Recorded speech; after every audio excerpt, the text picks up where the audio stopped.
And when he gets back, then we'll. All right. As soon as I get the live stream running. Then I'm Get in gonna. place then. They don't. Much, yeah. They don't. So how do we? Over there last. Because meetings are like maybe a large crowd. Oh. Over here. And there.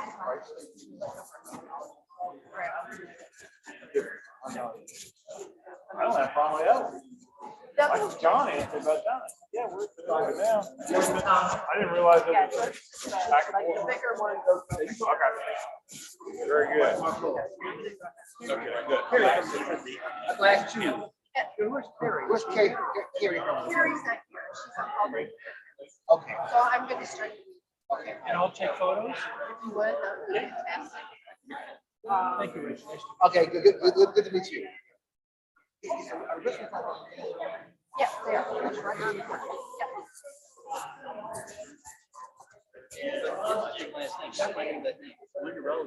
Oh, it's you. Oh, sure. We're gonna go ahead and start. We forgot to wait. So I'm not gonna wait for you to get back. Okay, so there's. I'm gonna go ahead and start. And when it gets here. Well, I was gonna run. Oh, you're gonna run. Yeah, Okay. I was gonna run here. There's. Okay.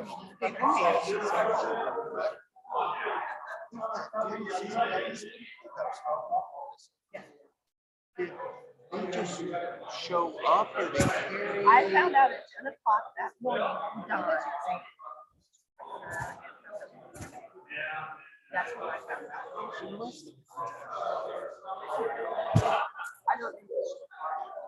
I can't imagine them driving 3 hours. I can't either. Somebody did.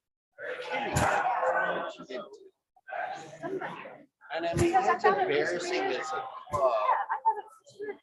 District governor, right, doesn't. Well, it's embarrassing. Said, I don't know, district governor schedule issue. Well, that's an embarrassment.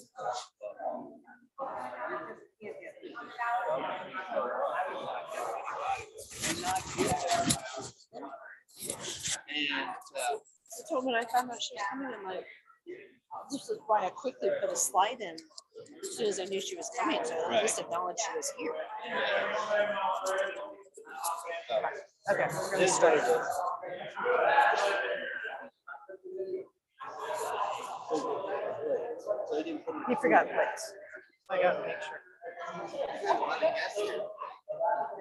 Julia, what was the feedback from down there? People thought it was fine. Yeah. Okay. What do you want to do? Yeah, we're gonna. You get your plate, I'll take a break. Yeah. What are we gonna do? So if every, oops.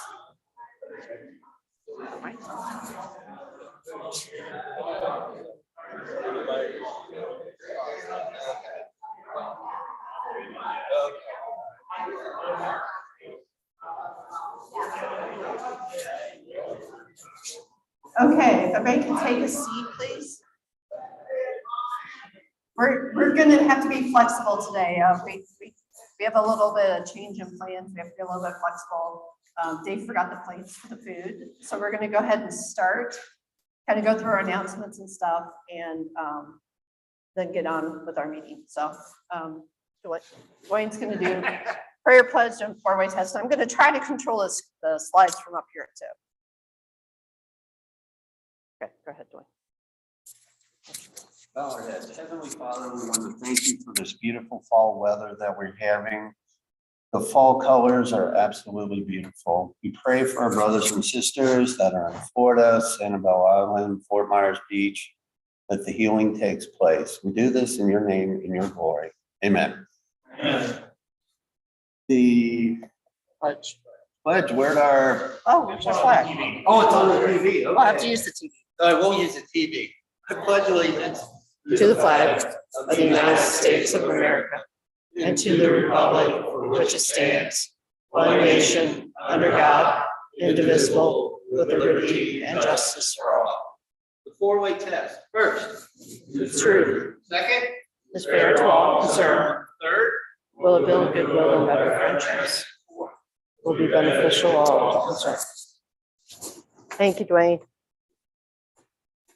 So like I said, we're having to be a little bit flexible, and I have new microphones for those that are listening online on the Zoom. So we're trying the microphones out, so hopefully that's working.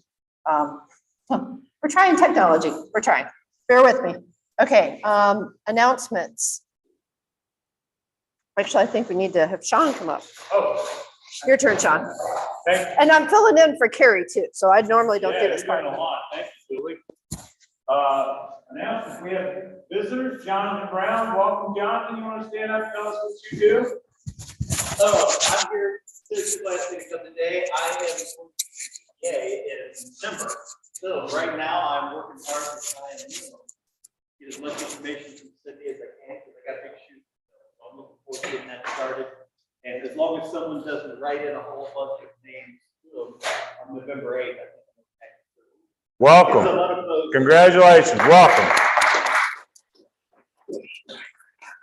Our friend Gary Bentham's here. Gary, would you stand and tell us what you do? There you go.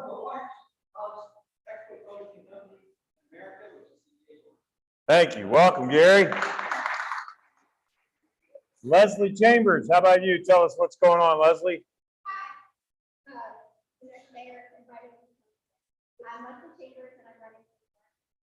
Welcome, Leslie. This other gentleman needs no introduction. I don't think he does much other than golf and pickleball. Mike Collins, will you want to tell us what you do, Mike? Oh, I'm sorry, Judge. I apologize.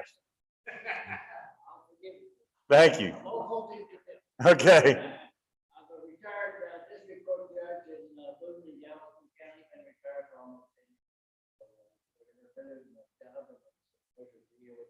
Great. Welcome, Mike. Got to be part of history last week. I got to see the Reds finish up the season. It's only happened twice in 150 years. So there's good odds that I won't see it again. That's all I have. Thank you so much. Yeah. Sean, need the mic. And I had a message on Zoom. I had a message on Zoom from Frank that the mics are working well, so that was good.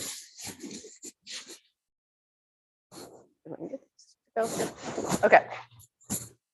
As we keep moving along, reminder that October 24th is World Polio Day.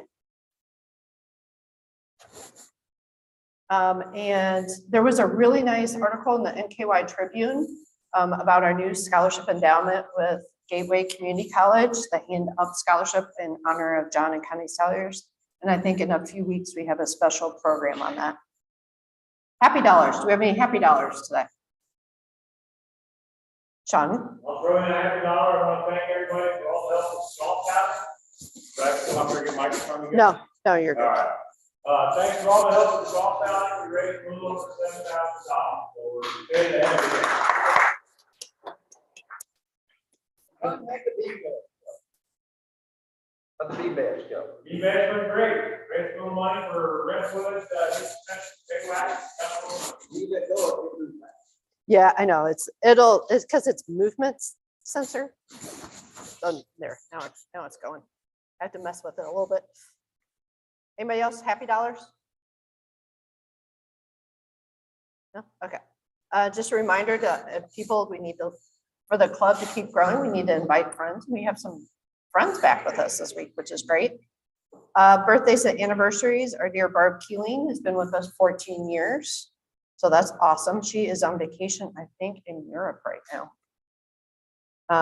And Dave Wolfer is coordinating spirit wear for our club. And a reminder to tomorrow at 4 p.m. is the deadline to register to vote. You can do that online or there are forms at the welcome table. And there's multiple ways to support the club, shopping through Amazon Smile, Kroger Community Rewards if you're not signed up for that, and the food is here.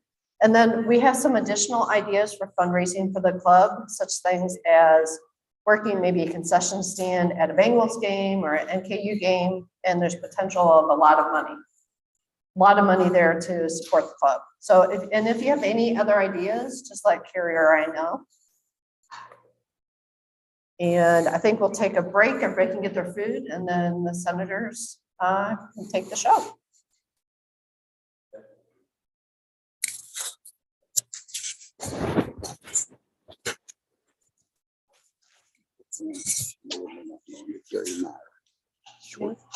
Remember Schwab? He goes around and sells Schwab. Anyway, his wife passed away 2 Oh. days ago. And her visitation funeral will be on October 20th. Okay, I know some of the people, he was a member here. okay, Very okay. much. So, when they get done talking and we do like the announcement for next week, I'll toss it over to you to say I'll something. be glad to. Thank you. Okay, thank you.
Okay, senators, you ready? Okay.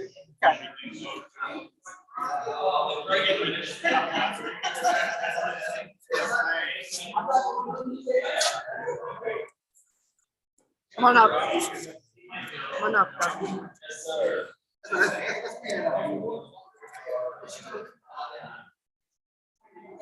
I think he's going to introduce you. Share my-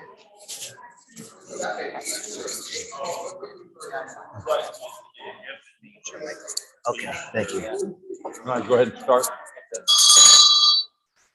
I always wanted to do that.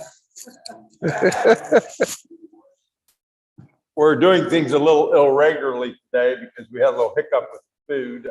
So thank you for being so understanding. But today is a real special day for our club because we have a very special guest with us today. Senator Reggie Thomas from Lexington is with us today. And I want to, it's my high honor to introduce him. I invited him here today. From time to time, about once every 2 years, I try to invite somebody from out of the area, from the other party, to come and talk to us because I know as Rotarians, we believe in civic engagement, and we certainly like to hear all points of view. But Reggie's a special person to me because he's also a dear friend, and that's one of the reasons I invited him here today. It's amazing, and I was talking to him at lunch about this.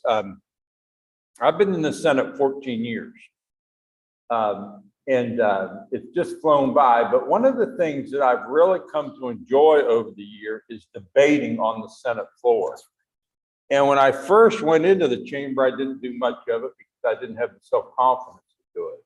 But over the years, I've done more and more of it. And debating on the Senate floor is really a great thing because we have the Senate rules which make it a very orderly process.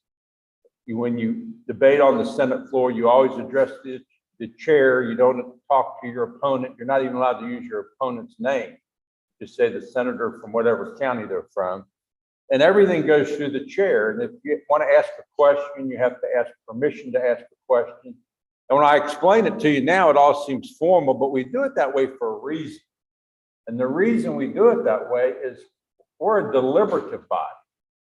It's our purpose to sift through ideas and get good debate so we have the best product from that. And the reason why I'm so excited to have the senator from Lexington here is he's one of the I don't know really of any one senator that debates more. He's an attorney by profession, so number one, he's good at it. Number two is, and he's in minority or Democratic leadership, so he's called on a lot to debate ideas. But I don't know anybody on the Senate floor who debates more than our special guest today. And sometimes I've been on the other side of those debates, and I've always really enjoyed that because it certainly sharpens my skills. But it's amazing to me how many times, because I'm a little bit of a renegade in the Senate, and I see Reggie laughing, but it's true. And so I vote a lot of times with his side, but many times it's for a very different reason, but I end up voting with him. So it's kind of funny how the way that all works out. You saw he's done everything election, and he's been a professor at UK. He's currently a professor at Kentucky State. He has a small law practice. He's involved in a lot of charity work. He's a great family man, and he's a great friend to me. So let's give him a warm Rotary welcome.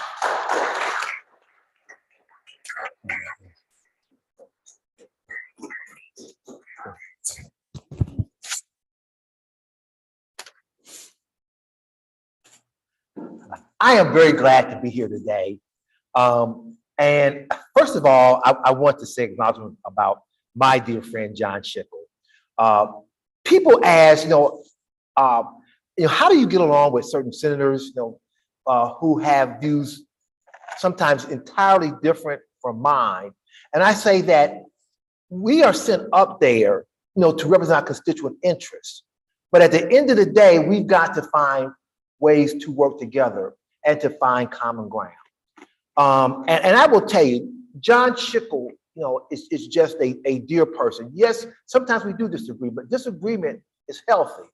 And as I've said, not just to John, but to other people many times, I've learned more in my life from people I disagree with, who have different points of view than I have with people that I do agree with, because they help me think about matters and issues I didn't think about before, help me sharpen my oratorical skills, and they just enlighten me, about different viewpoints and how people think.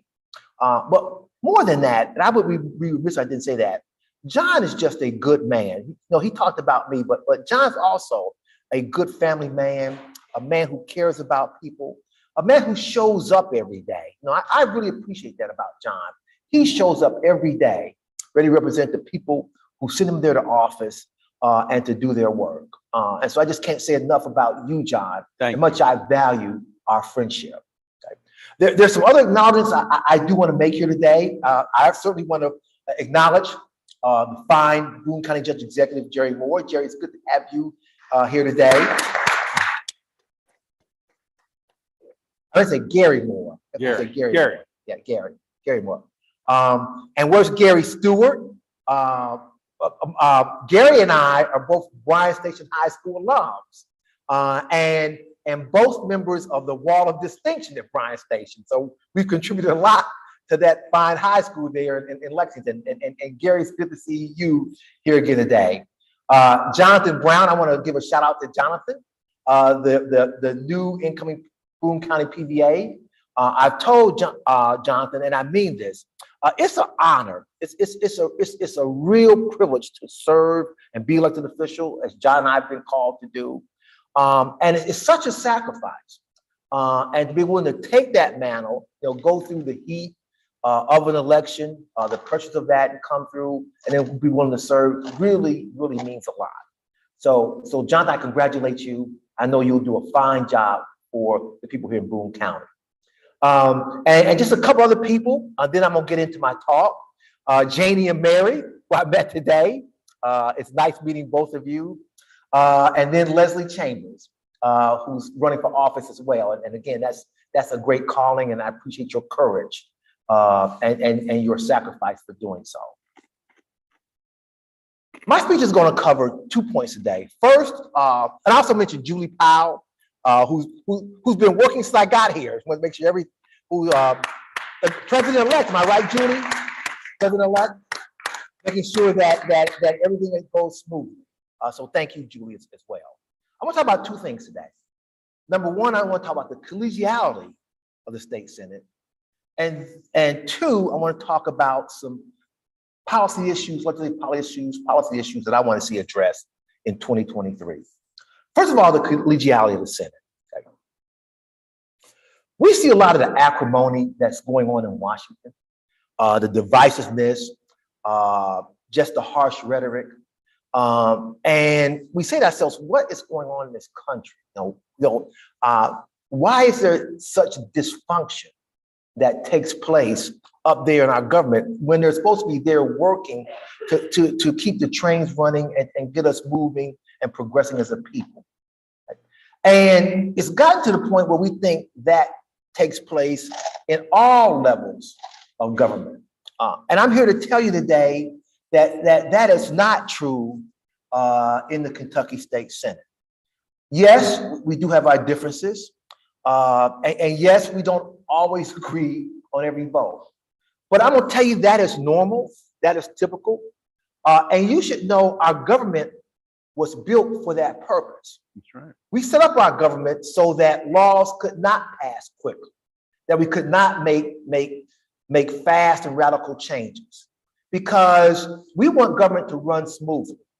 And too many changes too quickly, too swiftly would be disruptive and would make life very uncertain and very confusing in terms of our way of life. So government is built to be deliberate, it's built to be slow, and built to require a lot of debate. That's because you have to go through committees, you have to go through one chamber, then another chamber, the governor or the chief executive approval, the president, and if they don't approve it, it comes back for reconsideration. So that's healthy. That's healthy. And what it does more than anything else is to give us stability. So it's good to have what, as John says, that kind of deliberation and discussion before we pass laws that impact the way we live and our livelihood. Okay? And unlike Washington, we do have a lot of collegiality in the Senate. And John described some of that to you in terms of debate, the formality. We have to address the Senate president and how we talk to each other. Okay? But even outside of that, that's one thing I want to tell you, that even outside of that, there is a lot of communication and discussion amongst us on controversial bills that have come across the Senate floor. Oftentimes we talk in our offices, one-on-one, and work out ways in which we can try to find common ground. For example, as all of you know, there was a lot of controversy last year about critical race theory and how we want to deal with that. And the senator from Taylor, Max Wise, he and I had a very private discussion in his office about how he wanted my input on that bill. Of course, I was very much opposed to that bill, but Max and I sat in his office for an hour talking about the pros and cons of that legislation. And I will say this, even though I voted against that bill, I think that bill was a lot better bill, a much better bill than what we're seeing in some of the more extreme states like Florida or Texas. And I applaud Max for having that willingness and openness to get my opinion and say, what's wrong with this? Can we work together? How can we make this the best bill possible? One other insight I want to tell you about. All of you know about the Breonna Taylor death a couple of years ago, the young woman in Louisville who died as a result of a no-knock warrant came in and the police killed her, even though she was not the subject of the no-knock warrant. That led to a major social movement in this country in 2020 called the Black Lives Matter movement. And of course, Kentucky was front and center in the eyes of this nation because of Breonna Taylor killing. Okay.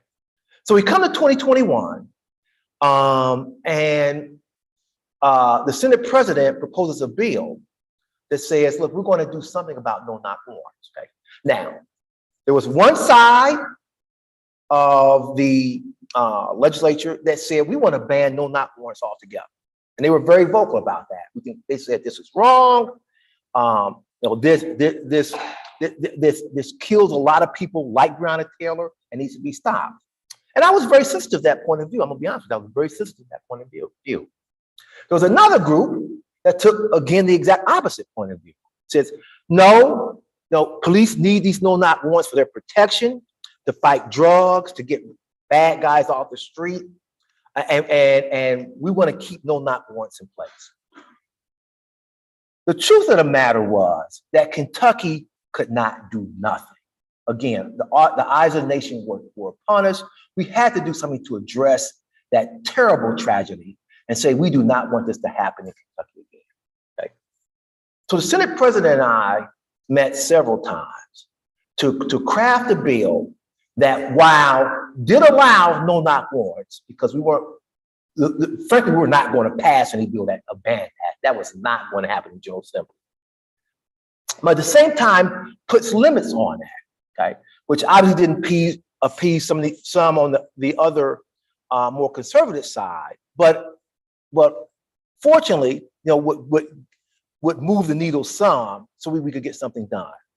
And through that work with the Senate president and myself, we formed very important bipartisan legislation that, while allowing no-knock warrants to take place, really limited and assured their effectiveness so that we would not have another Breonna Taylor take place in this state. And that's another example of how well we work together. Once again, the kind of collegiality and willingness to compromise, and most importantly, willingness to work together for the people of Kentucky to ensure that we get something done that in fact saves lives and yet better protects us as citizens in this Commonwealth. Okay? So those are a couple of examples I want to share with you today in terms of how well we do things here in Kentucky and how we are not as dysfunctional as what you see in Washington. Now, my second point, and of course, I would be remiss and really wouldn't be doing my job here today if I didn't come and tell you about some things that I'd like to see done.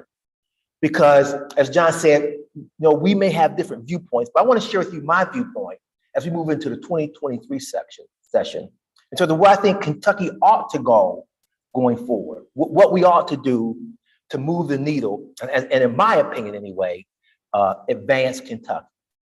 Number one, there's three. I do believe in sports gaming. Okay? I think in 2023, we ought to pass sports gaming here in Kentucky. Now, why? First of all, Kentucky has been a gambling state since its inception. I mean, our interest in betting on thoroughbreds goes back to the 1800s, okay? Almost at 1700s, but I could be off 100 years. But we've always been a gambling state, and we've had gambling, legalized gambling in the state going back since close to our inception, if not our inception. Okay? And the Supreme Court has said just 2 years ago that the federal government can't outlaw or restrict sports gaming. The reality is that sports gaming is here, and it takes place in every state in the United States.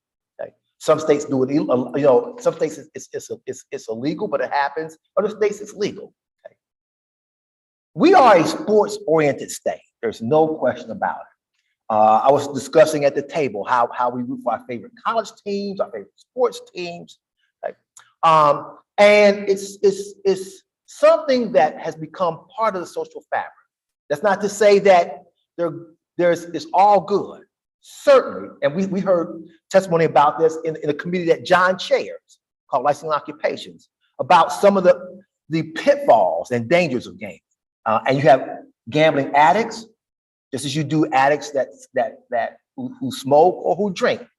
And we've got to at least acknowledge that and try some ways to curb it. But sports gaming should become legal here in Kentucky. Just last year, we passed a bill that allowed for historical horse racing, and of course that helped my community tremendously. But to be honest, it looks a lot like sometimes what you see in Las Vegas or in Atlantic City. I'm not going to be hypocritical about it. I mean, it looks a lot like that, the slot machines. And so I think for the good of our state, in terms of not letting this go underground, and as a way to raise revenue, and to bring our state in line with what's going on in other states across this country. We got to have sports games. So I'm a strong advocate for that. Number two, and I'm sure this will not surprise you, I think it's past time that Kentucky authorized medical marijuana. As I speak to you today, 36 states, including the District of Columbia, authorize medical marijuana. The health benefits of that are just, undisputed in terms of dealing with issues of glaucoma, in terms of dealing with people who have internal diseases, in terms of people who are dealing with cancer, okay? And the relief from pain they get from cancer. It just provides that many benefits. And I know a number of people who have these sort of debilitating or life-threatening diseases, would enjoy and need the kind of relief and just satisfaction from just the pain they could get from having medical marijuana. It works. It's been proven over and over again in these 36 states. Kentucky is just right naturally because of the soil we've been blessed in, that rich limestone soil that we've been blessed in. We will produce it and produce it in abundance. It's a money maker from our agricultural community. Okay? And so we have to have it. We need it. And I'm really, really hoping in 2023, it's time for us to see the light, because I don't want Kentucky to be the last state. No, I am a Kentuckian. I'm proud of the state. Jerry and I, graduated from high school here. I went to college and law school and decided that I want to come back to Kentucky and raise my family there. I could have gone, frankly, any place in the country to work. But Kentucky's my home. It's my parents' home. It's my grandparents' home. I've got tons of past generations from Kentucky. I am a fourth or fifth generation Kentucky. I'm very proud of that. And so I want to see our state move forward. We need to pass medical marijuana. It's time for that. And then I would be remiss, being who I am, if I didn't talk about one social issue that I think is, again, once again, we need to pass. And that is, we need to bring LGBTQ rights within our Civil Rights Act and provide protections for those individuals. We need to do it primarily because it's good for the business community. The business community wants it. All your major corporations acknowledge it and provide benefits for individuals who are members of those communities. And we need to provide them with that protection. I mean, it's past time. It's way past time to try to make differences between members of the LGBT community and those who are not. They are part of our family members. And not to provide them with those protections, I think is just wrong. I want to tell each of you this today, and then I'm gonna stop. If you want me to take some Q&A, I will. I don't know if you realize that Kentucky, again, talking about being a leader, and there have been times when Kentucky has led on this, Julie. Okay, Kentucky was the first Southern state to pass the Civil Rights Act. 1966, 2 years after the passage of the Federal Civil Rights Act, Kentucky became the first Southern state to say, we're going to make sure that people of the African American community, people who are Black, get treated the same as others do in areas of public accommodations and employment and all other ways of life. We were the first Southern state to do that. 1966, over 50 years ago, almost 60 years ago now. Right? And most other states follow. You still interestingly have a couple of Southern states that have never passed the Civil Rights Act.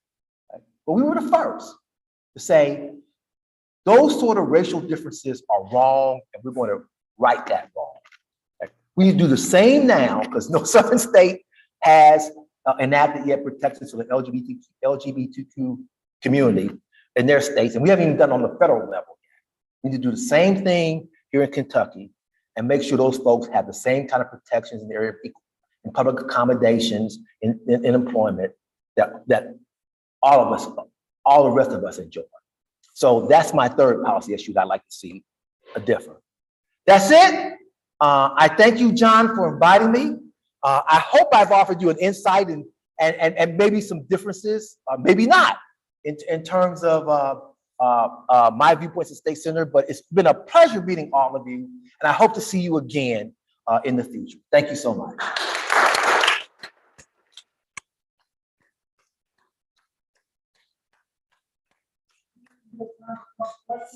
I love questions. All right. John, are you gonna start off? Sure. Senator, as you know, there's been a big push over probably the last 4 or 5 years to reduce state income tax, to reduce the income tax rate and more go along what we call the Tennessee model, which they don't have an income tax at all, a state income tax, but they have a higher sales tax. And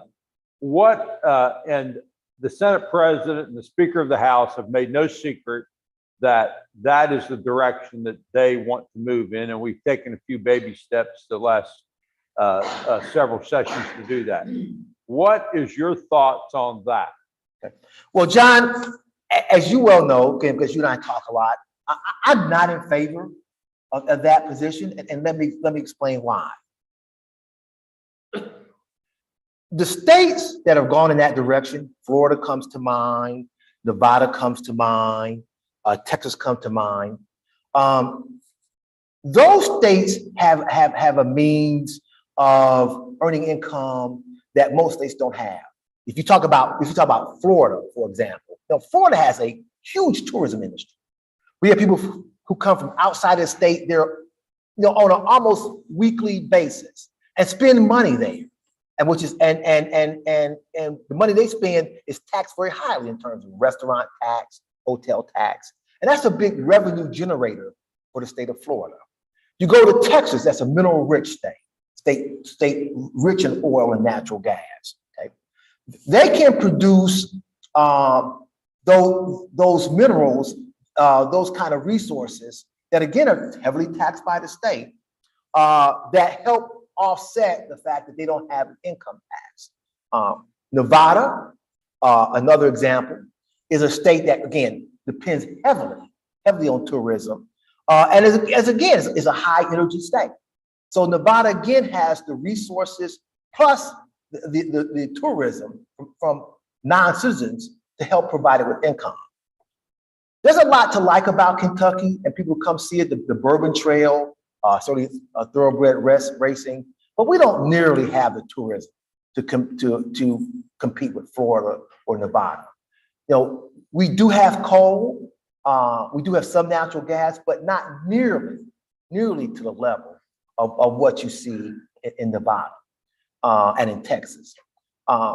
And we got to be honest, our coal resources, our coal production is declining every year.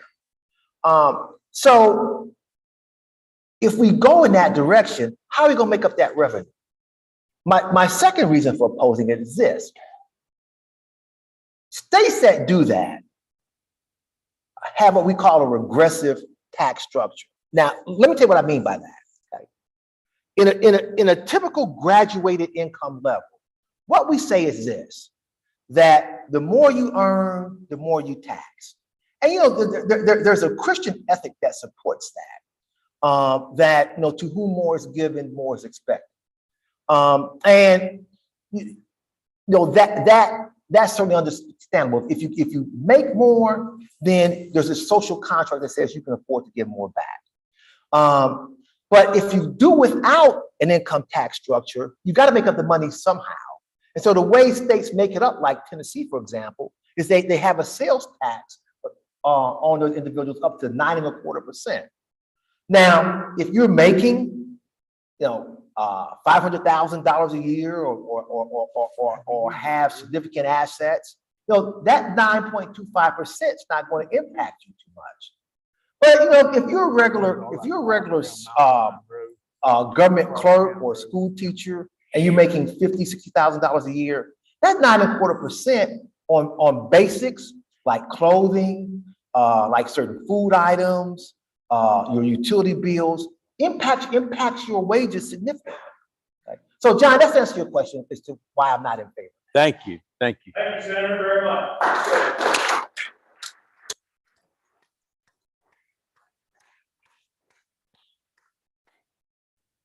Great job. Question for you. Thank you. Great job. Let's get a picture of that.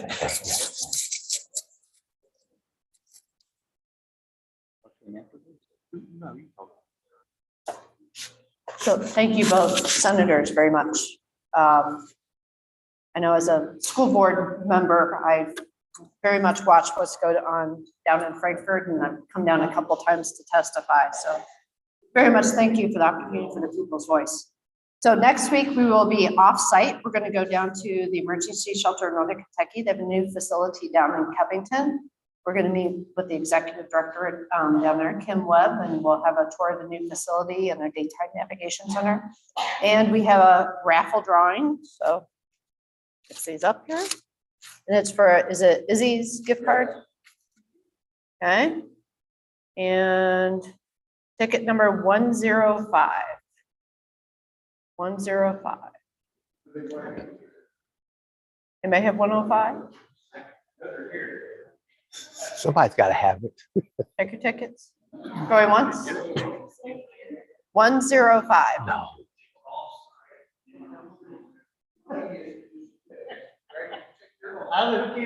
Oh, there we go. Waiting in the back. So thank you, and we will see you down at the emergency shelter. Oh, yep, I'm sorry, Gary has an announcement.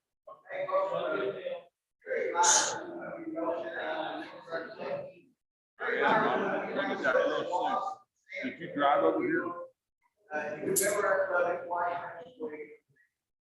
The visitation view will be on the 20th at the St. Barbara Church. Those new Gary Myers, very like that. Thank you, Gary. And that's it. We'll see you next week down at the emergency shelter. Yes, Gary. I want to give you some feedback, something the state did. Go ahead, Gary. I did my driver's Actually- license. Driver's Okay, license today. what I'll do is I'll send you. Something the state had- Judge, had good to see a you. Brilliant idea to take it away from the counties and have the state run the driver's license offices. These things are a joke. They're so bad. How bad is it? They're so bad. You have to build a waiting room because they're so far behind every day. People wait, and sometimes you can't even get in. They don't even have waiting. You got to get appointments only to get the driver's license. You're